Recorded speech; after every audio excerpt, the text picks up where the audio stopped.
Hello, my friends. I hope you guys are all keeping cool in the heat. I know I am barely keeping cool enough. Let me tell you. Here in the prairies, it is freaking 31 degrees, but it feels like 40 with the humidex. And I am not made for that. I am made for summers of plus 10 and sun. And maybe a little bit of ice mixed in there. So I am dying right now. So this video is going to be a reading vlog. My first one. I've never done a reading vlog before. So I'm going to be reading one of the books for Canada Reads 2020. Right now it's narrowed down to 5 finalists. What Canada Reads is a Canadian celebrity chooses a book to champion. And then all of these celebrities come together and they defend their books until there's one book left that defines Canada or brings Canada into focus. It happens every year, but this year it was postponed a little bit because of everything that happened. And one of my reading goals this year was to read these 5 finalists. And I've decided to do a reading vlog for each of these books. I'd like to do it in a style kind of like, what's his name? Camille, who reviews a lot of books under the Booker Prize, I think. I don't remember, but I'll link his channel below. He reads a lot of really cool nonfiction books. So I'm trying to mimic his style. We'll see. I've never done a reading vlog before. But the first book that I'm going to review for the Canada Reads reading vlogs is From the Ashes by Jessie Thistle. And I have started the book.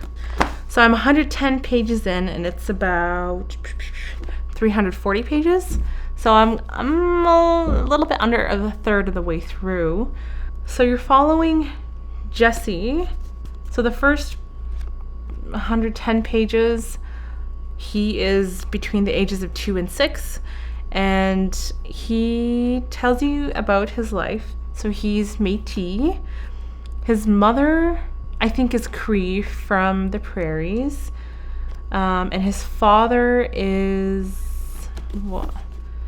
part Native as well. I think his father was Métis and Scottish.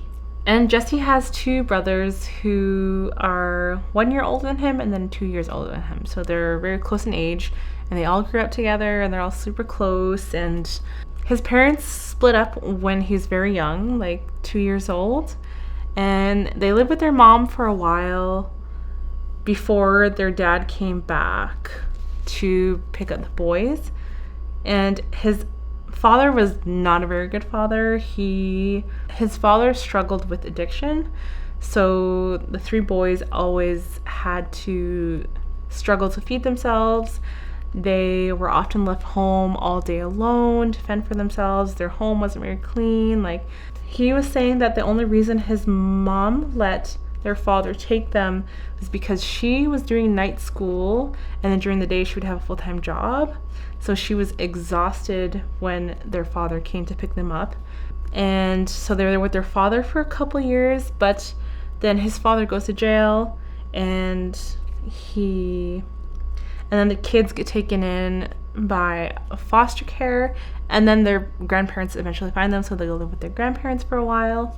Yeah, their grandparents take way better care of them. But there's still some issues there. While I was reading it, there's one quote that really it hit me really hard. And let me read to you the quote. So in the scene, Jessie is fighting with one of the kids in recess or in school time or something. And so he was winning this fist fight with this kid. And this kid, who is a white kid, he calls him a poor German bastard. And so Jessie's beating this German kid up, and then the German kid says, "Figures, you're just a dirty Indian just like the rest of them." Jessie is shocked. And then the German kid says, "You'll probably die drinking like they all do." The crowd shifted from my side to his, and I saw my street friends laughing and pointing at me. They believed it too. They all believed it. And this line, holy shit, really resonated with me. And it immediately brought back a memory that I had in high school, where my high school was made up of Inuit kids and non-Inuit kids. And oftentimes there was a clash between the Inuit kids and non-Inuit kids. I remember it was lunchtime and I was getting lunch with my friend. One of the white guys in the school was in the line in front of us, and somehow we started arguing with him, and we were like, I was clearly winning the argument. Like he was wrong. I don't remember about what, but he was wrong, and I showed him he was wrong, and he looked at me and he said, well, at least I don't turn to weed for love. And I was like, what the fuck is this kid talking about? It was so random. Like, he just assumed that I smoked weed, which this was in grade 10. I think it was in grade 10.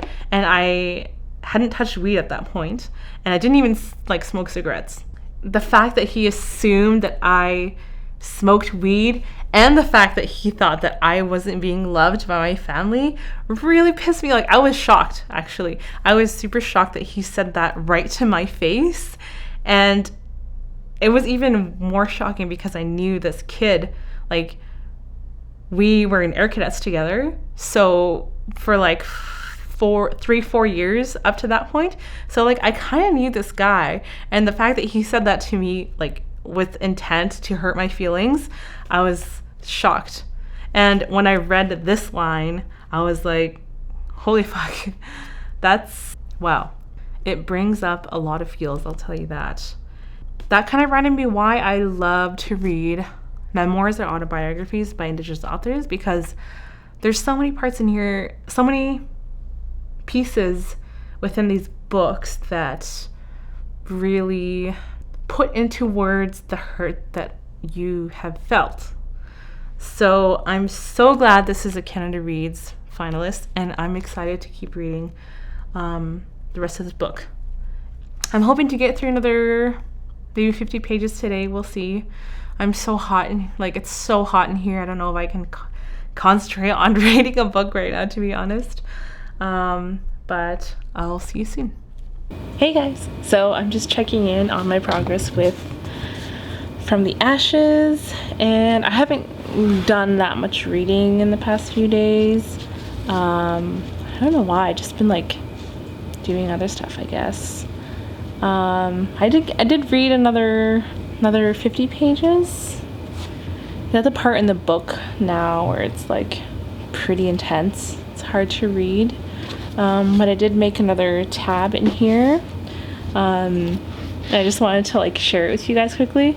In this part, he's talking about how Algonquin people don't grow a lot of hair, and it made me laugh because my mom has like no arm hair. She has no leg hair. Like, she never had hair growing on her body besides like her head, and it just made me laugh because I was like, oh yeah, like my mom doesn't have arm hair or leg hair. She never had to shave or anything.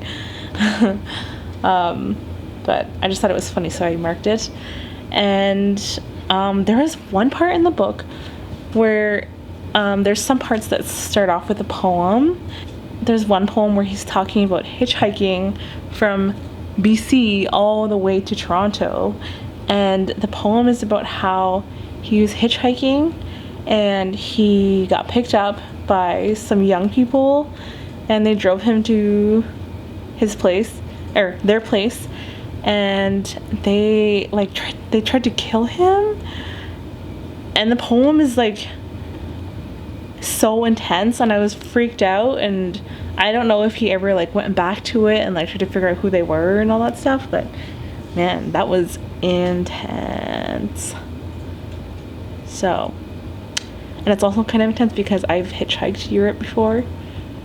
Yeah, but I was fine. Nothing bad happened. I'm gonna try to get some more reading tonight. I'm about halfway through. I'll try to read another 50 pages. We'll see. I'd like to finish it in the next couple days, but I'll check in with you soon. Was I out of focus the whole time? No, okay, here we go. I made some cupcakes. I made some cupcakes. I made some cupcakes. Yeah. Hey, just wanted to check in on how I'm doing with From the Ashes. As you might notice, I'm in a tent. We went out camping for the weekend, and I brought my book.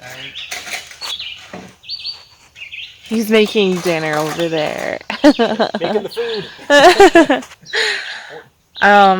But I wanted to show you something.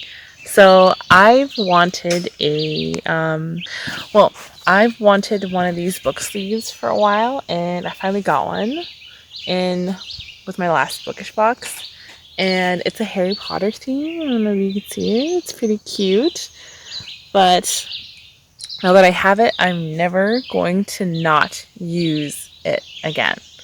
But as soon as I saw it on someone's unboxing, I was like, I want one of those. Now I have one. About the book, I made another, I don't know, like 50 pages. I didn't read anything yesterday because we were driving. But it is intense, man. This book is intense.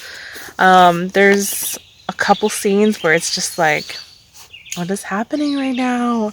Like, he gets surgery on his foot, and his foot gets so infected it smells terrible, and he's homeless, so he's like walking around with like an open wound, and it's just like, ugh.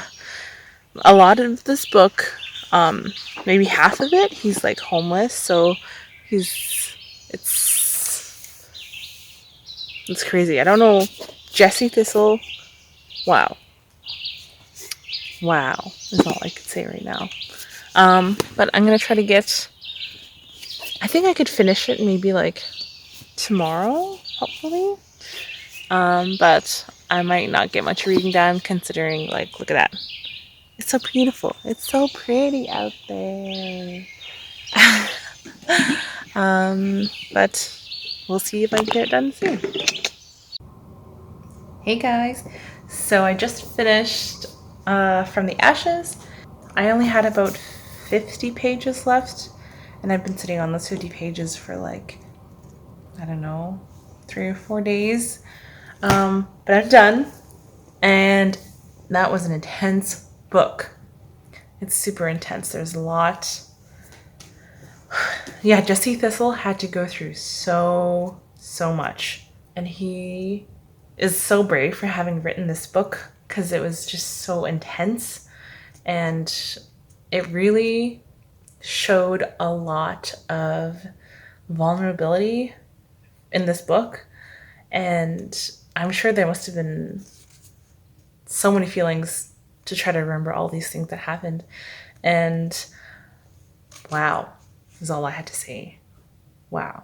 I don't know if I'm ready to read it yet, just because I need to sit on it and digest it and think about it for a few days. But I think I would definitely recommend it to people. I could see why it's in the top 5 for Canada Reads this year. Yeah, it might take you a bit of time to read just because there's so much that happens.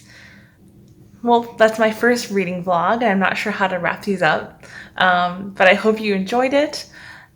I hope I was thorough enough going through it, but I'll probably write more in the description as I reflect over it and edit it and stuff. Yeah. Oh, maybe I should add. Yeah, so a lot of time in this book, he is homeless, so it really opened my eyes to how hard it is to be homeless and struggle with addiction the whole time. I think he struggled with addiction for like 15 years, and how it's just like a cycle sometimes. I learned a lot in this book, and I don't know what else to say. But let me know if you've read this book, and what you thought about it. If you plan on reading this book, I think I'll definitely, this is one of the books that I'm going to keep forever. And I'm looking forward to reading the other 4 Canada Reads finalists. I'll do a reading vlog for those other 4, and those are these ones right here. Let me know if you want to read these books with me, like as a group, and I'll see if there's enough interest, then I can definitely set something up. But I hope you guys have a good week, are staying safe and enjoying the sun. Bye.